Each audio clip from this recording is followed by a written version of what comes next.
Hello, my fellow eggheads. This is Liz. Today we're going to talk about how to wipe that hard drive or solid state drive on your Dell computer.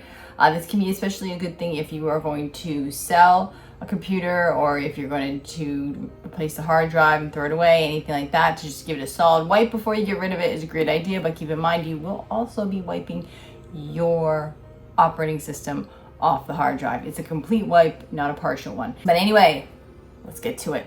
So first thing you're going to do to turn on your Dell is you're going to hit the power button, and then you're going to immediately start tapping on F2 to enter your BIOS settings. Just like so. I'm just going to lightly tap it until it says preparing entering BIOS, and now I am heading into BIOS. Okay, so here it is, and now I'm going to go ahead and I'm going to go down here and I'm going to hit security so that I can go ahead and wipe my drive here, and then I'm going to scroll down just a bit like so until I get to the sections that says data wipe on next boot.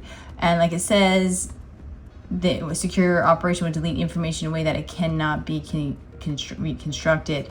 So this is a very permanent wipe all your OS, wipe everything. So if you need to sell a computer, give a computer to another person, or get rid of a drive, this is a great option.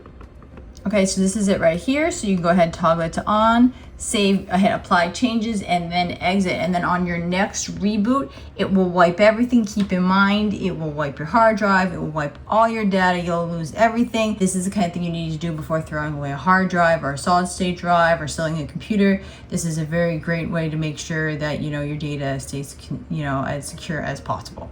If you found this video in any way helpful, please like, share, and subscribe for more great content. But anyway, from one egghead to another egghead, this is Liz signing out.